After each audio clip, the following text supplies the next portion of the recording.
Damas y caballeros, muy buenas noches. Aquí en el Centro Cultural Inca de Garcilaso, los recibimos con mucho gusto. Tengo el honor de tener aquí a nuestro expositor principal, el señor Felipe Cortázar, quien tiene aquí una exposición fotográfica que se llama Huaca, Umbral entre los tiempos. Tenemos aquí también al señor arqueólogo Carlos del Águila. Es un arqueólogo con experiencia en gestión de instituciones culturales, como museos y centros culturales. Ha ejercido cargos directivos en el sector público y privado, como el BCP, la Municipalidad de Lima, el Ministerio de Cultura, así como la docencia en universidades como UCIL, Científica, Universidad Nacional Mayor de San Marcos y centros de formación como el Mali. Ocupó el cargo de director general de museos del Ministerio de Cultura del Perú durante 3 gestiones. Actualmente se desempeña como jefe de gestión cultural de Petroperú. Y tenemos también al señor Pedro Espinosa, también arqueólogo y magíster en Ciencias de la Religión por la Universidad Nacional Mayor de San Marcos, así como doctorado en Filosofía por la misma Casa de Estudios. Diplomado en Gestión Cultural por la Pontificia Universidad Católica del Perú y la Fundación Ortega y Gasset de Argentina. Ha sido docente de la Universidad Privada de Piura, del Centro de Formación del Turismo Senfotur y de la Universidad Nacional Mayor de San Marcos. Tiene más de 20 años de experiencia en distintos tipos de intervenciones arqueológicas, así como en la museística. Fue asesor del Despacho Viceministerial del Patrimonio Cultural e Industrias Culturales en el año 19 y desde el 2008 dirige los trabajos de puesta en valor y uso social en el complejo arqueológico Mateo Salado, los cuales tienen en la creación de la metodología del Continuum Cultural a una de sus mayores contribuciones. Por su labor en Mateo Salado, ha recibido reconocimientos de las asociaciones civiles 10 de abril y la Huaca, es poesía, y ha sido condecorado en 2 ocasiones por la Municipalidad de Pueblo Libre, en el año 22 y el año 24. Y bueno, y finalmente tenemos aquí a nuestro amigo Pedro Espinosa, licenciado, no, ya me equivoqué, nuestro amigo Felipe Cortázar, diseñador gráfico y fotógrafo, licenciado en diseño por la Facultad de Arte de la Pontificia Universidad Católica del Perú, magíster en docencia universitaria y gestión educativa por la Universidad Tecnológica del Perú. Ejerce como diseñador gráfico hace más de 25 años y desde hace algunos años ha incursionado en la fotografía. En 2021 presentó la muestra Pasajes Urbanos en el Centro Cultural Inca Garcilaso, que fue nominada al Premio Luces de El Comercio, en la categoría de Mejor Exposición de Fotografía. Actualmente es director de Alianzas Estratégicas en Visiva, en Toulouse-Lautrec, UCAL y Certus. Se encuentra desarrollando varios proyectos fotográficos sobre las huacas y la arquitectura prehispánica de Lima, entre otros temas. Bueno, yo no quiero quitarles mucho tiempo porque realmente las personas que están aquí para escucharlos a ustedes hablar. Simplemente, como les he estado comentando allá adentro, o sea, yo siempre tuve el gusto de pasar mi infancia cerca de la Huaca Mateo Salado.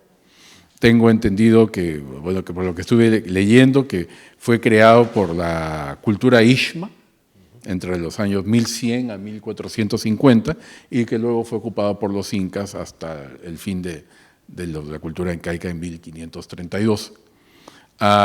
Yo recuerdo la Huaca desde que era muy pequeño, cuando subíamos a volar cometa, es una experiencia personal, y siempre lo veíamos como una ruina rodeada de basura, chancherías y gente que reparaba tubos de escape de autos en zanjas, todas unas labores clandestinas, y fui viendo cómo fue perdiendo altura y fue perdiendo muros durante el tiempo. Y realmente es una cosa valiosa y le felicito la puesta en valor de la Huaca. Y en ese sentido, justamente las fotografías de Felipe, que es justamente ver la Huaca desde otro punto de vista, ¿no? Como un objeto cultural vivo, no simplemente una ruina que estorbaba el crecimiento urbanístico de Pueblo Libre y Breña, sino es algo que realmente se debe valorar mucho.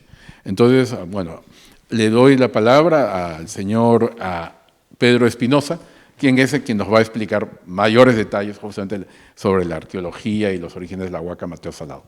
Adelante. Muchas gracias por la invitación y buenas noches.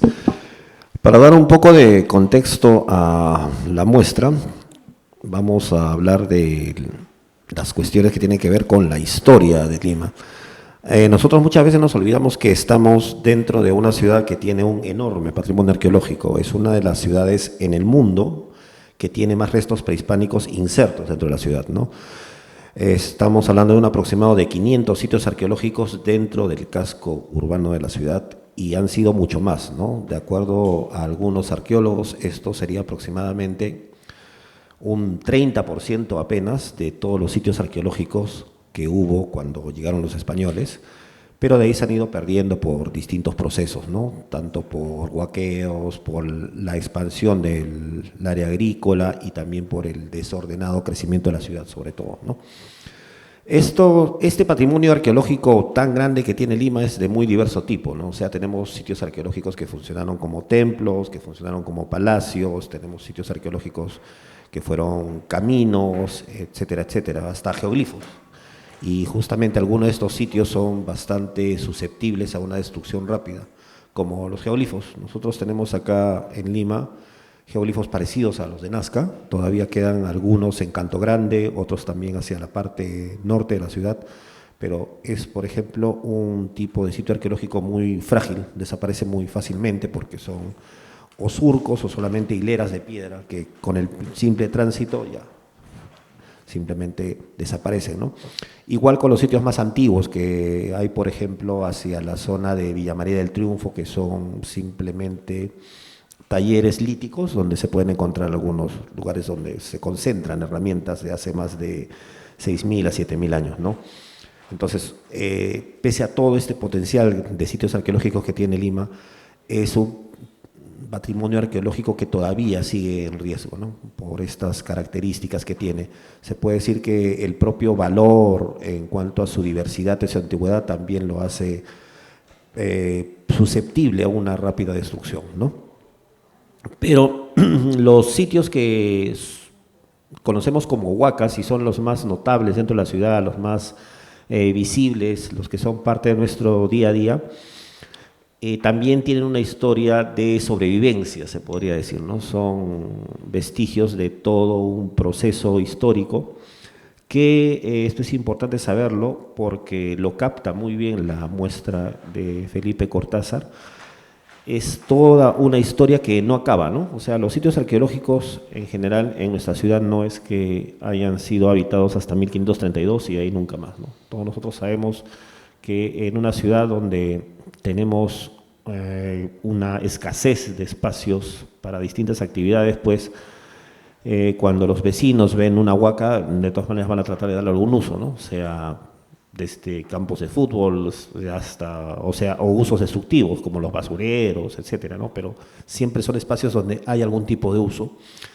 Y por lo tanto, si bien, como vuelvo a repetir, estos usos no son sostenibles, son destructivos para ese sitio arqueológico, marcan historia, ¿no? O sea, las huacas se vuelven un registro de una historia constante, de una historia que no acaba en 1532, sino que sigue y sigue y sigue. Y en ese sentido, Mateo Salado, que es un complejo arqueológico ubicado en el cercado de Lima, al costado de Plaza de la Bandera, y que está siendo trabajado desde el año 2007 por el Ministerio de Cultura para su recuperación, refleja todo este proceso, ¿no? Si bien es un complejo administrativo ceremonial Lichma, es un lugar donde tenemos templos y tenemos palacios de grandes dimensiones, tiene toda una historia que continúa, tiene toda una historia que no acaba, tiene una historia de vigencia. Para empezar, el mismo nombre del sitio, ¿no? El sitio se llama Mateo Salado, en homenaje a un luterano francés, Mateo Saladé, que huyendo de la persecución religiosa en Europa, se refugió en el sitio y allí vivía como un ermitaño, aunque también se sabe que huaqueaba, ¿no? Y los fines de semana venía aquí, que esto era solamente Lima en ese entonces, ¿no? Mateo Salado era los extramuros de la ciudad, y pedía limosna, pero cometía también la imprudencia de hablar contra los dogmas de la iglesia. Entonces es por eso que él fue capturado por la Inquisición y fue acusado de loco y luego hereje luterano y fue el primer ajusticiado por el Santo Oficio, ¿no? En 1573. Entonces, el sitio, el propio nombre del sitio ya nos está hablando de una historia que va más allá de lo prehispánico, ya estamos hablando de una historia colonial. Y luego los nombres, por ejemplo, que ha tenido el sitio, se le ha conocido como Huacas de Ascona, en el siglo XVII, XVIII también se le conocía como las Huacas de Chaclaríos, también nos hablan de otra historia. Ya tenemos la historia agrícola de Lima, tenemos como las haciendas también crecieron sobre estos sitios arqueológicos y, por ejemplo, las grandes plazas que habían en estos lugares eran utilizadas como campos de cultivo y como tú lo dijiste, también pues iban siendo despedradas, empequeñecidas por este crecimiento también de la frontera agrícola y los cortes que había sobre las huacas y que les pasaban acequias, etcétera, etcétera, ¿no? Entonces, sigue expresándose la historia de nuestra ciudad en los sitios arqueológicos. En el caso de Mateo Salado también pasa el sitio por esta época de las haciendas y también pasa por un proceso de destructivo que casi lo hace desaparecer, y es que Lima empieza a crecer de manera importante, la ciudad de Lima, a partir del siglo XIX, la segunda mitad del siglo XIX, y para eso se necesitaban ladrillos. Entonces, en distintas huacas de la ciudad se instalan compañías ladrilleras que desvían acequias, inundaban estas huacas y reutilizaban toda esa tierra para hacer ladrillos. Y fue así como grandes sitios arqueológicos fueron desaparecidos por ladrilleras, y Mateo Salado estuvo a punto de desaparecer por una ladrillera, pero le debemos a Julio Cetello la salvación del sitio, porque él desde el año 1920 hasta 1940 hizo constantes denuncias contra los ladrilleros que estaban allí en el sitio arqueológico, ¿no? Y logró que estos se retiraran, si bien luego de haber hecho considerables daños al sitio arqueológico. Y bueno, y ya luego siguen otros procesos. Se podría decir que cada etapa de la historia de limeña se refleja en el sitio arqueológico. Por ejemplo, el crecimiento incontrolado de la ciudad, ¿no?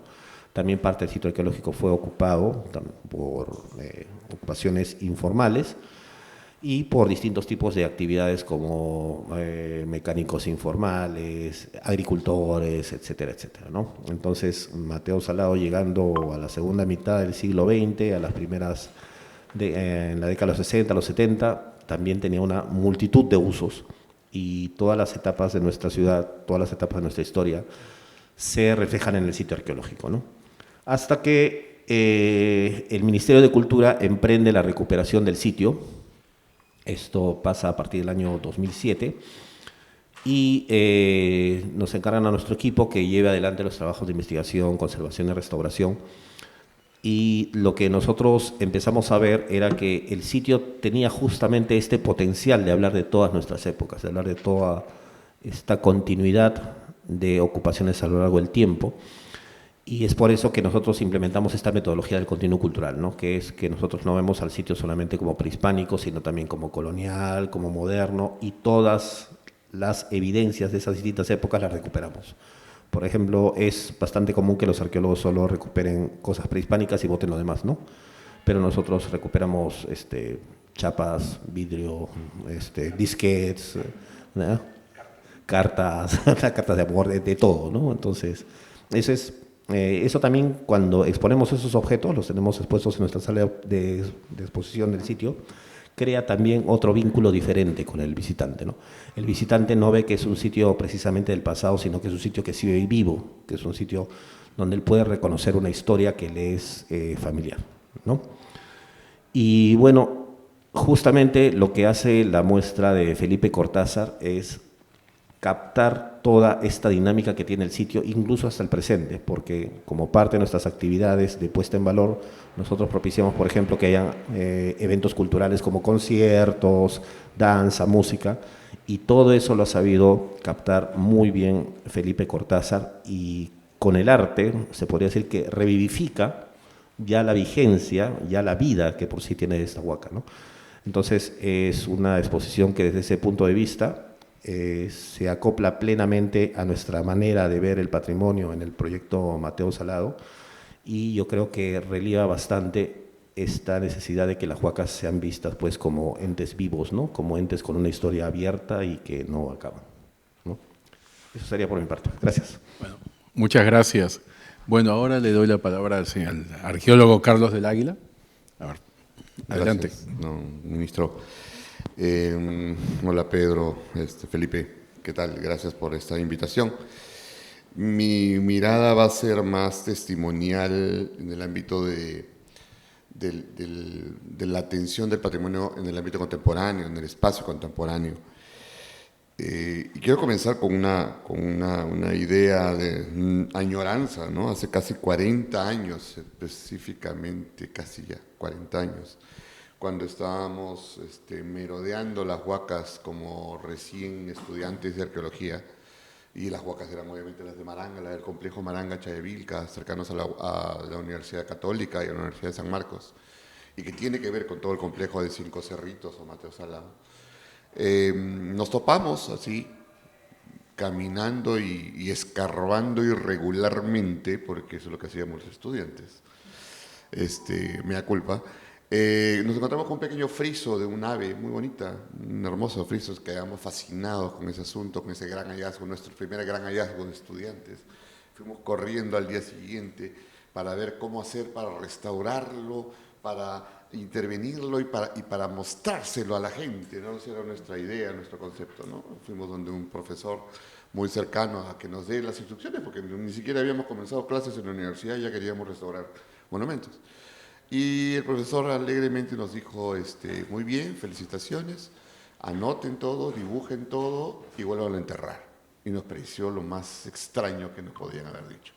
Y evidentemente eso tiene mucho que ver con lo que va a significar la responsabilidad de asumir y de enfrentar la presentación y la divulgación de los sitios arqueológicos, ¿no es cierto? Actualmente ese friso ya está monumentalizado, forma parte del complejo de huacas del Parque de las Leyendas. Lucenía Carrión ya hizo el trabajo que tenía que hacer con toda la formación que ya tenía en ese caso. Y nosotros obviamente pudimos dormir tranquilos, porque siempre teníamos esa angustia de saber qué va a pasar con los monumentos cuando un investigador los excava, ¿no? Por un tema de recursos, hace 20 o 30 años teníamos que volverlos a enterrar, porque no había otra forma de conservarlos. Tener proyectos como el de Mateo Salado, el de la Huaca Puyana, o el de Puruchuco, o de Pachacamac, en estos momentos, era impensable hace 20, 30 años. Realmente era impensable.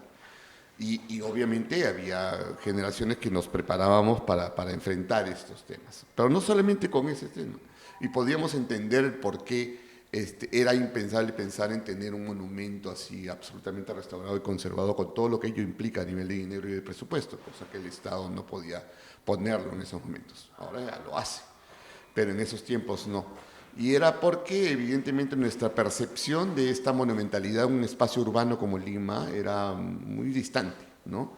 Si es que íbamos a ser arqueólogos, teníamos que irnos fuera, pues, ¿no? Donde no llegue la ciudad, para poder más o menos investigar algo. Ya no mirábamos esas historias posteriores que cuenta Pedro, que vienen después. Mateo Salado no muere con los incas, Mateo Salado vive ahora y tiene una dinámica ahora, ¿no? Entonces esa idea de continuidad patrimonial es la que quería contar, porque tiene mucho que ver con el trabajo que Felipe nos presenta. El legado patrimonial en ese contexto sufrió muchísimo, y el crecimiento poblacional, el crecimiento urbano y el crecimiento de la ignorancia de la gente y la cercanía de la gente es lo que hace a las autoridades, a los funcionarios, a las personas responsables muy estrictos en el cuidado, ¿no? Y ese fue uno de los primeros problemas que tuvo Felipe al presentar este proyecto alucinado de exposición fotográfica, ¿no es cierto? O de proyecto fotográfico en realidad. Esta forma de acceder al uso contemporáneo de los monumentos no estaba siendo entendida, por lo menos inclusive un poco antes, en la época en que Felipe presentó la propuesta al Estado o a las autoridades o a los financistas para que le cubran obviamente un proyecto de esta naturaleza. No solamente eso, también cuando Felipe nos propuso este proyecto generó muchos sinsabores en las autoridades, ¿no? La gente salía espantada diciendo que está loco, ¿qué le pasa, no? Ir a tomar las fotografías del monumento arqueológico al costado de un graffiti, ¿qué te pasa? Qué falta de respeto, decían de alguna forma ciertas autoridades, que por respeto a ellos no voy a decir sus nombres. Pero no admitían la realidad concreta, no admitían el hecho de que una huaca pueda convivir con un fenómeno urbano contemporáneo, ¿no? Entonces siempre esa idea de aislarlo, de ponerle muro, de ponerle cerco, hasta cerco vivo, y de que no lo vean y lo protejamos, fue un mecanismo que las autoridades, los interesados, pusieron para con los sitios arqueológicos. De hecho, hay muchas huacas, así como amigas escondiditas, que se salvan de milagro, ¿no es cierto? En la ciudad, estoy hablando de la ciudad de Lima. Felipe venía con un proyecto absolutamente alucinado, digo yo, de establecer esta conversación entre la huaca y la ciudad, ¿no? Obviamente ya tenía antecedentes de proyectos anteriores, por eso que se entendía la figura. A mí me parecía fascinante, de hecho siempre he estado peleando personalmente en mi desarrollo profesional en esta idea del uso contemporáneo de los sitios arqueológicos o de los monumentos históricos, ¿no es cierto? Y de hecho Pedro se enfrenta a uno de los proyectos más grandes para atender esa idea del uso contemporáneo de los sitios arqueológicos, ¿no es cierto? Entonces, había todo un tema que buscar de conexión, ¿no? Pero la respuesta inmediata del Estado, vamos a ponerlo, yo he trabajado en el Estado muchos años, Pedro trabaja en el Estado, fue no, Felipe, no puede ser, tú estás loco, no, tú pases, ¿no? Entonces, había que buscar otras fórmulas de poder lograr ese objetivo. Porque lo único que se necesitaba, y se necesita para proyectos de esta naturaleza, es acceso. Y el acceso era lo que estaba como que cerrado, sellado, y había que entender la propuesta. ¿Bien? Entonces, ante esa figura, tuvimos la suerte de coincidir en facilitar el acceso. Terminé siendo autoridad en esos temas y dar la orden no fue tan difícil, obviamente, para establecer esta conexión y esta facilidad de que un fotógrafo con este nivel de sensibilidad entre y capte las imágenes que ustedes ya ven en la exposición del costado. Esta idea de construir la imagen desde la mirada de Felipe era una propuesta nueva, fresca, contemporánea, eso lo entendíamos clarísimo y está ahí, el resultado es ese, ¿no? Pero la mirada patrimonialista del Estado era no manipules ni manosees tanto el legado patrimonial, ¿no es cierto? Y esto me trae a colación el recuerdo de nuestro amigo Santiago Uceda, cuando yendo a la Huaca del Sol y de la Luna y encontrando esos frisos maravillosos que ahora son pues un referente patrimonial importantísimo en el norte del país, decidió acceder a la Bacus para conseguir fondos. Y fue para el mundo académico un escándalo pensar que un arqueólogo vaya a la Bacus, a una cervecera, a tocarle la puerta para conseguir recursos. Y que ponga un letrero que diga, la Bacus financia, qué sé yo, tome cerveza, 15 Trujillo. ¿Qué es eso? No, una falta de respeto, un escándalo. Estábamos prostituyendo al monumento en esos tiempos. Santiago y Ricardo Morales siguieron en la brecha. Y ahora es uno de los proyectos más importantes referenciales en el mundo para puesta en valor de los sitios monumentales. Miren lo que han logrado, no es necesario tener que contarles esa historia. Entonces, estas nuevas miradas es lo que necesitamos, creo yo, en momentos como estos. Y el proyecto de Felipe logra ese objetivo.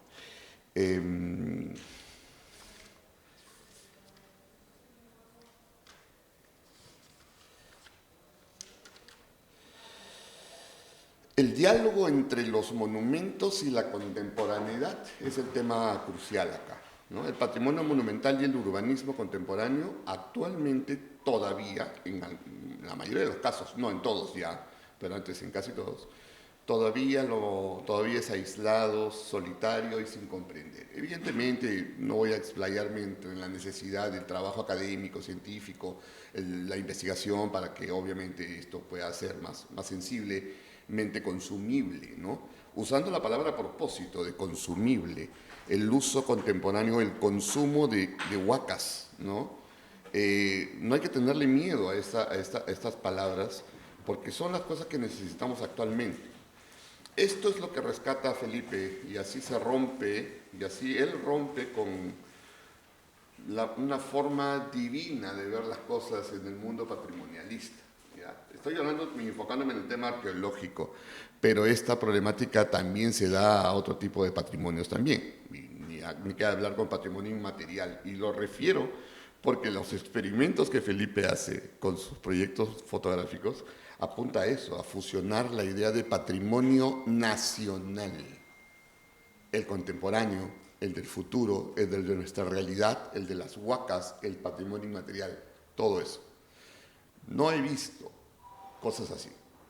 Hay fotógrafos que obviamente desarrollan proyectos de ese tipo, no hay ninguna duda, pero esta necesidad de exacerbar el valor de las huacas o de los monumentos contemporáneos en un espacio urbano a partir de una propuesta artística como la fotografía de Felipe me parece pionero en esa medida. Y sé, porque he estado cercano a esta propuesta, que hay otras propuestas en cierre y otras huacas en cierre.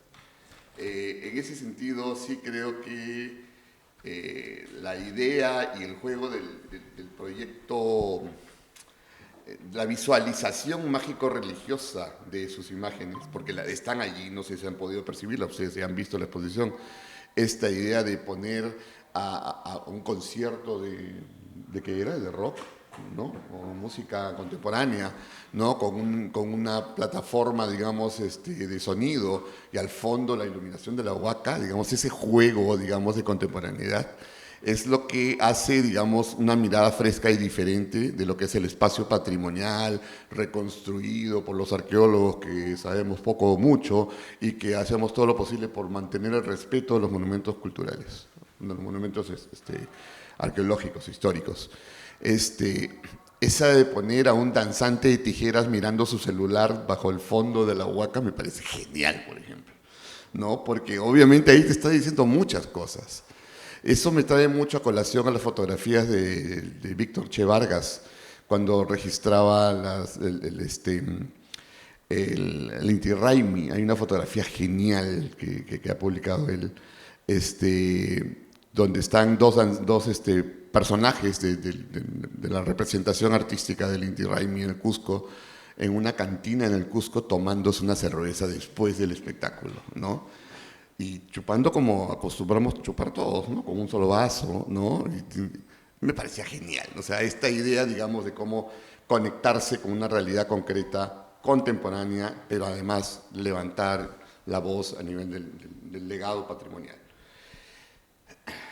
Felipe no lo admite aún, pero sí debo confesar que él tiene una mirada de arqueólogo que no es muy consciente todavía. No es arqueólogo, es un diseñador, es un diseñador gráfico, es un artista visual, ¿no? Pero esta mirada de arqueólogo, por lo menos yo le percibí así, Pedro, no sé si tú, pero ahí veo pues unos perfiles estratigráficos maravillosos como para clase de arqueología 1 o arqueología 2 en la universidad, ¿no es cierto? Estas miradas de secuencias, de espacios, de reconstrucciones y además esa fusión con el mundo contemporáneo, con la ciudad, ¿no? Con el urbanismo medio caótico, hacen de esta fotografía algo especial, ¿no? Yo creo que eso es lo que me ha levantado más el valor de este proyecto. Estas son las miradas que nos urge apoyar, estas son las formas más allá de las académicas que son valiosas, que nos hace falta promover. Es una mirada fresca. Yo recuerdo que casos como estos han habido muchos, en muchas propuestas museográficas inclusive. Me viene a colación una propuesta extrañísima pero fascinante que nunca más volví a ver en el Museo de Arte de Lima sobre una exposición de Chancay, donde utilizaban las piezas Chancay, que obviamente conociendo la cerámica Chancay, tal como la conocemos, llega pues pasa a los niveles del arte abstracto de una manera impresionante. Hace poco acaban de hacer una exposición en el Ministerio de Cultura, ¿no? Chancay de Hamilton, no sé qué se llama, que busca ese ensayo, pero no lo logró lo que logró el Museo de Arte, que era poner pues, unos vasos que podrían haber sido hechos por Runzi Tanaka hace poco, ¿no? A ese nivel, digamos, de sofisticación, y eran piezas prehispánicas, ¿no? O sea, jugaba con la contemporaneidad y con el mundo plástico del mundo prehispánico, pero para percibirlos ahora. Fue muy criticada esa exposición, a mí me pareció fascinante. Esas miradas de fusión contemporánea con el mundo patrimonial son las que nos hacen mucha falta. Solo Felipe y yo, creo, sabemos todo lo que implicó lograr hacer esas fotografías y algunas más que vienen a futuro. Y además, con un fascinante registro de esta mirada que ni siquiera los arqueólogos podemos lograr, ¿no es cierto? Solo él y yo creo que podemos decir que lograr mirar las cosas así no es tan difícil si es que sabemos quirúrgicamente cómo llegar. Y sé que tiene este material a futuro para presentar. Digo esto segundo, que no es tan difícil, porque nos encontramos en el camino y evidentemente hay más gente como Pedro, que abrió las puertas a Panteón Salado, que es lo que vemos ahorita, o como Micaela, para la Huaca Pucllana, que es lo que viene pronto, o como Cli de Valladolid, posiblemente en Puruchuco, y posiblemente más espacios, ¿no? Hay algunos que han cerrado puertas, ¿no? Hay que admitirlo, hay que reconocerlo.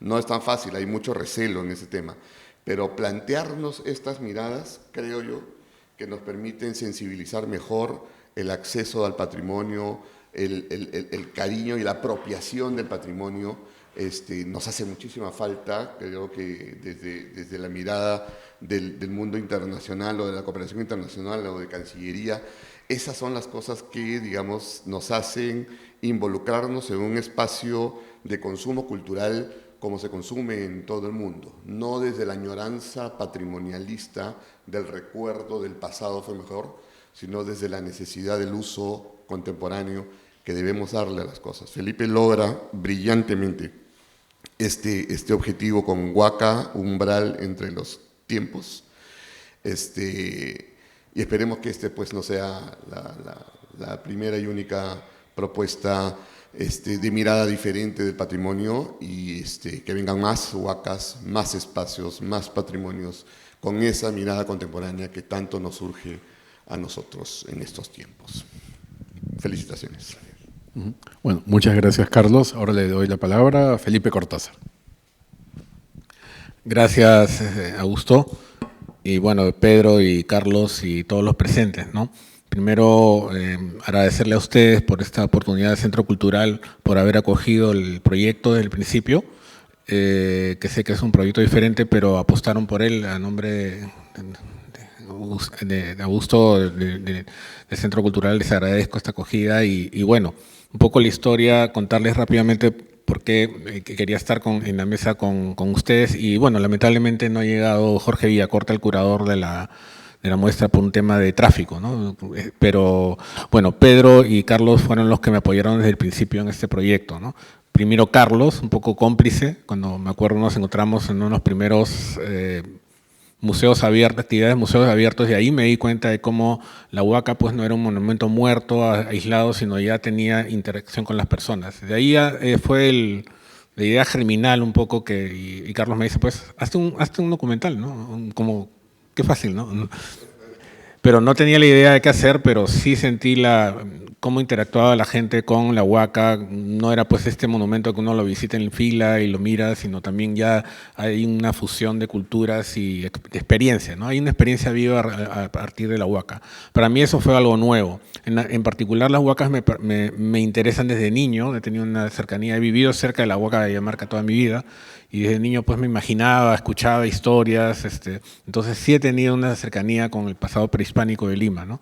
Entonces, bueno, continuando la historia, Carlos fue el que acogió desde el principio todo y facilitó desde el ministerio en ese momento, el año 2017-18, poder acceder primero a las Huacas, ¿no? Y segundo, Pedro, con su apertura, cuando conocí la Huaca, ya fue una experiencia totalmente diferente a las que he tenido en otros lados, ¿no? Por eso es el interés por la Huaca Mateo Salado, ¿no? La Huaca Mateo Salado, cuando la conocí, vi algo diferente a otras, que es una multiplicidad de experiencias, ¿no? de escenarios, ¿no? Al ser una Huaca recientemente recuperada relativamente, entonces pude ver lo que se ve en la exposición, que se ve además a lo largo de las 4 salas, ¿no?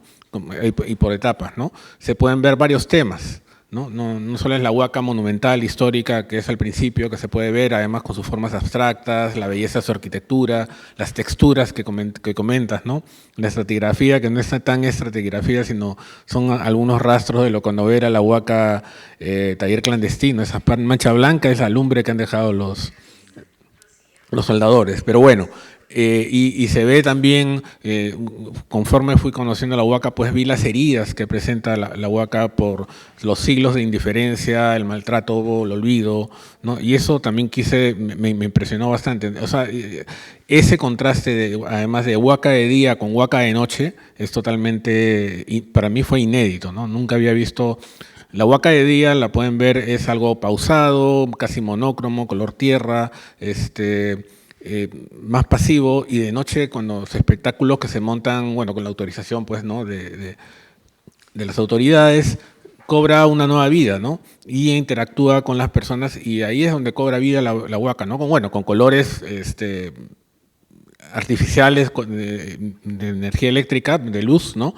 Pero sí, conciertos de rock, hay conciertos de rap cantados en quechua con una huaca al fondo de 2000 años. Entonces fue algo que, un golpe a los sentidos que tuve cuando conocí todo eso, conforme fui profundizando y entrando, ¿no? Porque no fue toda una experiencia lineal, como les digo. Comencé con la huaca de día y un día me animé a ir de noche a unos espectáculos, y ahí fue el choque, por decir así, de todo tipo, ¿no? Y ahí eso también tuve en el proceso otro, no decir conflicto, sino otra decisión que tuve que hacer, porque yo en mis adentros yo soy, digamos, fotógrafo blanco y negro, me gusta mucho el blanco y negro, y por eso esa exposición la tuve que decidir en color, para no perder, digamos, el testimonio de ese encuentro, ¿no? de ese contraste, huaca de día, huaca de noche, esa explosión de color, de vida, que quería testimoniar. Entonces tuve que, bueno, me obligó a salir de mi, digamos, estatus cómodo del blanco y negro y experimentar algo diferente, ¿no? Y bueno, ahí está el resultado. Y finalmente, bueno, son 4 salas y termina con el gran muro que está totalmente grafiteado, que comenta Carlos, que, bueno, lo dejo a modo de reflexión, ¿no? A veces pienso que no tanto cuando decidí este proyecto, obviamente hablo de la huaca, pero a veces también pienso que hablamos de nosotros mismos, ¿no? De cómo es nuestra relación con nuestro pasado prehispánico, ¿no? Si bien la huaca, como dice Pedro, dice Carlos, tiene todas las épocas, es como una cápsula del tiempo. Lima no retrocede solamente hasta su fundación española, tiene una historia prehispánica que le hemos dado la espalda por siglos y que he podido descubrir en esta visita, ¿no? Y cómo este monumento tiene vida ahora a partir de estas actividades, digamos, puesta en valor actual, ¿no? Un poco es lo que quería reflejar, ese diálogo visual con todo lo que he encontrado en esta exposición, ¿no? A mí, yo no soy de los que hablan mucho de lo que hago, prefiero que lo vean, y por eso es que no hablo mucho generalmente de mi trabajo, pero si ese es el motivo, y es unas palabras muy bonitas que dijo Jorge en una visita allá, fue que como que uno se pone a disposición de la huaca para escuchar y sentir cómo expresarla, ¿no? Entonces, eso es lo que me hizo decidir hacerlo en color, ¿no? Un poco, es un documental artístico, documentar, pero al mismo tiempo expresar lo que siento, ¿no? Eso es. Muchas gracias.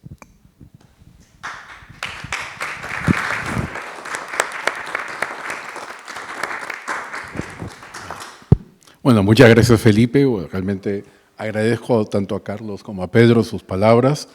Me hubiera gustado que hubiera habido un poquito más de gente, pero bueno, comprendemos el día y la hora. Sin embargo, quería aprovechar el momento para hacerle unas preguntas a Felipe. Aunque él un poco que nos ha contado un poco lo que le llamó la atención de la huaca, habiendo nosotros estudiando al mismo tiempo en la Universidad Católica, pero tú en Artes y yo en Derecho, la huaca era un sitio por el cual nosotros atravesábamos todos los días cuando íbamos al Fundo Pando de la Universidad Católica. Y yo siempre lo veía, lo conocía yo desde que era niño. Tú te fuiste por el lado del diseño y el arte y la fotografía. ¿Cómo fue que se te ocurrió realmente esto que era un objeto inmediato y casi invisible para nosotros? Porque nosotros lo veíamos todos los días en ir y venir. Ir a la Huaca y tomarle fotos. O sea, ¿cómo se te ocurrió?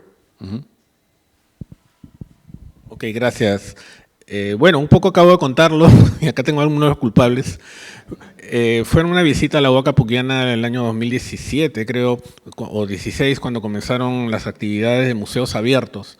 Entonces fui como un espectador normal y ahí fui y vi una experiencia diferente. Antes había ido a las Huacas como turista, decir así, ¿no? Digamos como un visitante, con su guía, y eso era una experiencia diferente. Y me di cuenta cómo la Huaca se integraba con su entorno.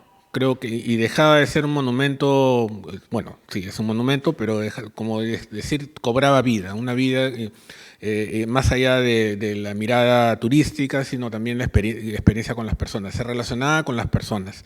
Y estas personas obviamente tomaban cuenta, admiraban la Huaca, pero al mismo tiempo tenían una experiencia ahí. Eso me hizo ver de manera diferente las Huacas, que eran como un sitio cerrado, a través de un muro, que solo se visitaban para visitas turísticas y conocer la historia, sino también como una experiencia viva cultural. Ahí, a partir de esa experiencia es que vi la manera diferente las Huacas, ¿no? Y se me ocurrió un poco inducido a hacer algún registro fotográfico sobre eso. Comencé muy tímidamente, probando, y fotos sueltas, como visita como cualquier persona, pagando mi boleto a todas las Huacas para ir viendo, ¿no? Y ya poco a poco ya les he contado la historia, ¿no? Ya gracias a Carlos, el acceso al ministerio y las autorizaciones respectivas, porque no es fácil entrar a una Huaca a tomar fotos, y la apertura se pudo hacer, y de Pedro, sobre todo el apoyo de Pedro, también en Mateo Salado se pudo realizar el proyecto. Pero nace de ahí. Yo ya tenía interés por las Huacas desde muy niño. En la familia visitábamos Huacas, como teníamos una muy cerca, como les digo, Guayamarca, y escuchaba desde muy niño las historias de los guías, ¿no? Y ya me imaginaba yo las cosas, ¿no? Pero ya a este nivel ya como fotógrafo fue en ese momento, ¿no? De ver en vivo un evento entre una Huaca y verla de manera diferente. Gracias, Felipe.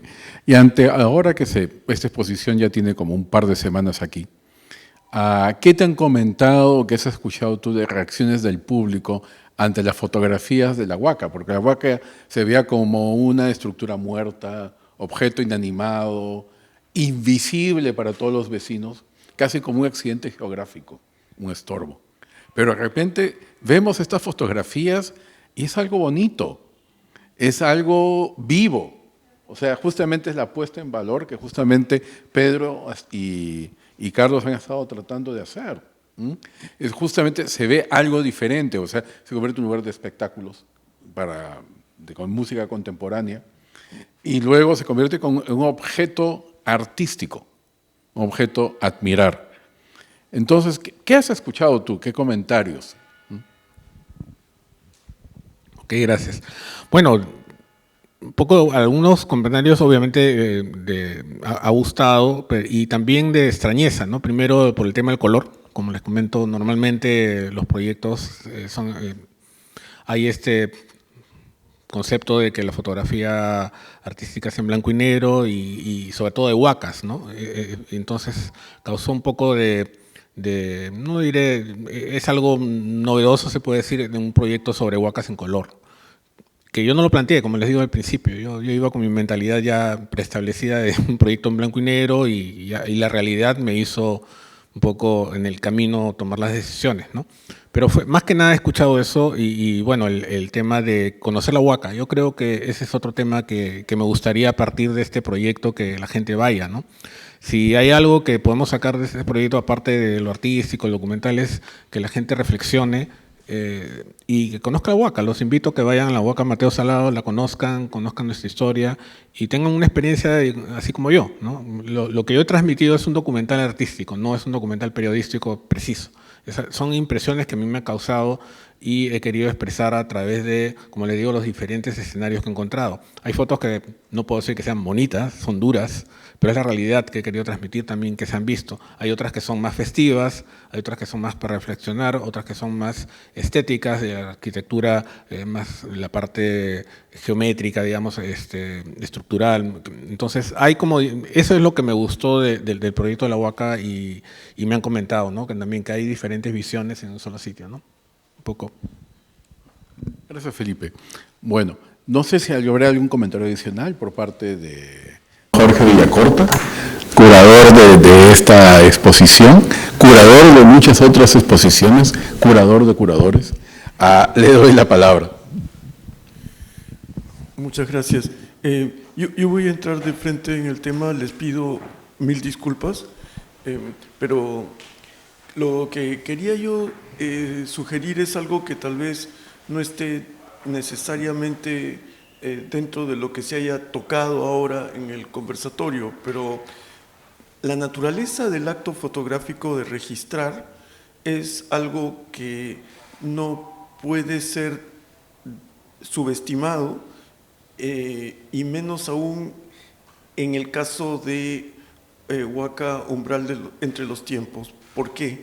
Porque lo que nosotros estamos viendo en la exposición es precisamente algo que corresponde al pensamiento de Felipe Cortázar. Es un pensamiento que definitivamente nos pone a todos en una situación de cuestionamiento acerca de nuestra relación con las huacas en Lima. Pero no es un registro que sea objetivo, por más que nos parezca objetivo, es un registro que está respondiendo a una subjetividad, y su subjetividad es la de un limeño contemporáneo. Esa subjetividad del limeño contemporáneo tiene una serie de componentes que son muy importantes.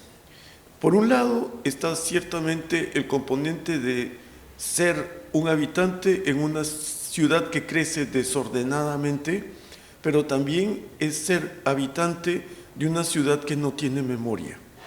El hecho de que Lima no tenga memoria es una situación muy, muy intensa, porque es violenta.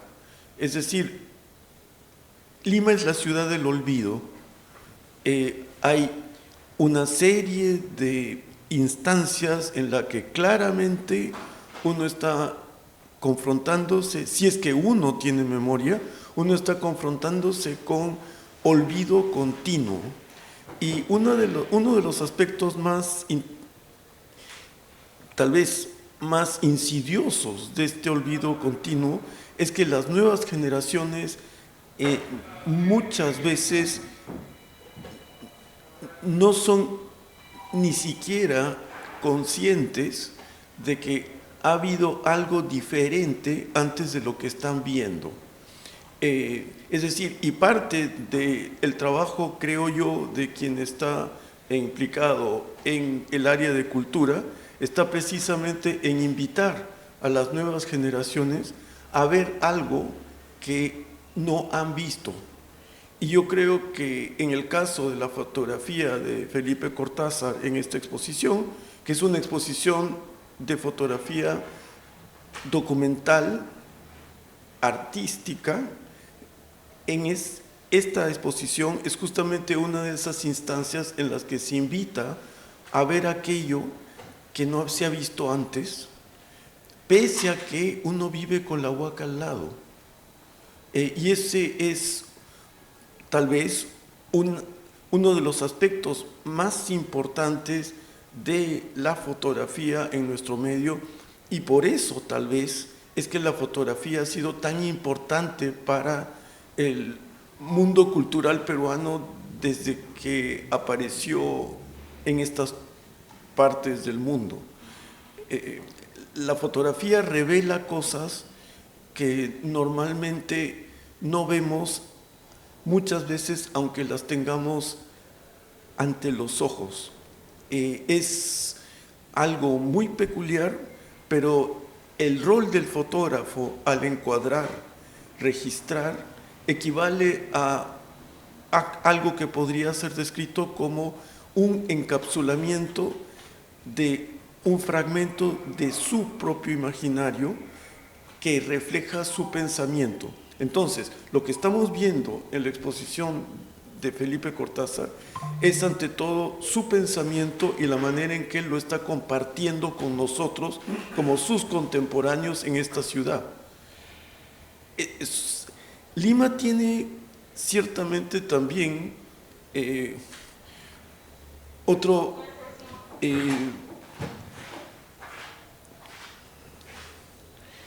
impedimento, y es que esencialmente es una ciudad en la que el tiempo es algo que le falta a todo el mundo, pero en cualquier caso siempre estamos contándonos que teníamos tiempo de sobra para hacer las cosas.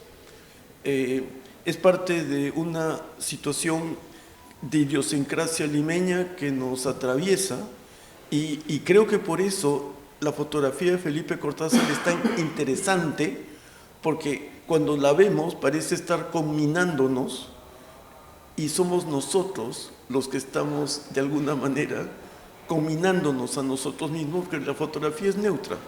Es decir, está obviamente la presencia del fotógrafo, pero la fotografía no tiene una leyenda que diga qué es lo que nosotros debemos pensar cuando vemos una imagen.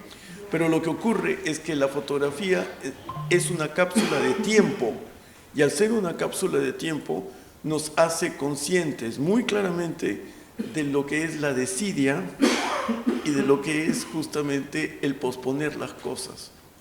En ese sentido, la fotografía de Felipe Cortázar lo que hace es, nos toca en una fibra que es culposa, pero lo hace quirúrgicamente, digamos, con mucha limpieza, y en muchos aspectos podría decirse que hay muchos momentos de la serie Huaca Umbral entre los tiempos que son muy incisivos, pero al mismo tiempo muy pregnantes. Es decir, una vez que hemos visto la imagen queda con nosotros, y tal vez es o se convierte en un recordatorio de lo que necesitamos digerir para tener una actitud distinta a la ciudad en la que vivimos. A mí me parece fascinante porque, por otro lado, lo que me queda claro es que Felipe Cortázar no parece insistir en que tenga que haber una suerte de pureza en el rescate de la Huaca como un monumento prehispánico. Hay una muy clara actitud que asume que la Huaca está como está en la actualidad y que es parte de la ciudad tal como está. Y eso, para mí, es un reconocimiento muy valioso de cuál es el estado de cosas, pero sin embargo, y sin embargo es importante, sin embargo, queda con nosotros como imagen de aquello que no se ha hecho, se puede hacer, y en todo caso, aquello que uno puede buscar conocer, si es que uno se da el tiempo para hacerlo. Y creo yo que en muchos casos la imagen está tan construida, tan precisamente construida, que se convierte en un elemento que, una vez que ha penetrado en nuestra memoria, se instala y hace difícil que uno no pueda estar pensando tengo que ir a Mateo Salado. Eso me parece a mí crucial, pero sí quisiera decir que no hay que mirar la fotografía de Felipe Cortázar como un registro objetivo. Cuando yo he usado el término neutro al hablar de la fotografía, lo que he querido decir es que la fotografía no nos está diciendo lo que debemos hacer, pero sí está compartiendo el pensamiento de alguien que sí tiene una actitud hacia aquello que ha fotografiado. Y eso tal vez es algo que tenemos que considerar y tal vez aprender. Muchas gracias. Eso es lo que yo tengo que decir con respecto a la fotografía de Felipe Cortázar. Muchas gracias, señor Jorge Villacorta. Bueno, tomando en cuenta la hora y que, bueno, quiero agradecerles a todos ustedes, al maestro Jorge Villacorta, al fotógrafo Felipe Cortázar y al arqueólogo Pedro Espinosa por su presencia y su participación. Y nuevamente les invito a ver la exposición y volverla a ver una y otra vez más. Yo trabajo acá al costado y la he venido a ver varias veces porque cada vez que la veo diferente. Y realmente es algo interesante porque es una puesta en valor de un bien cultural que estaba abandonado y que casi se perdió.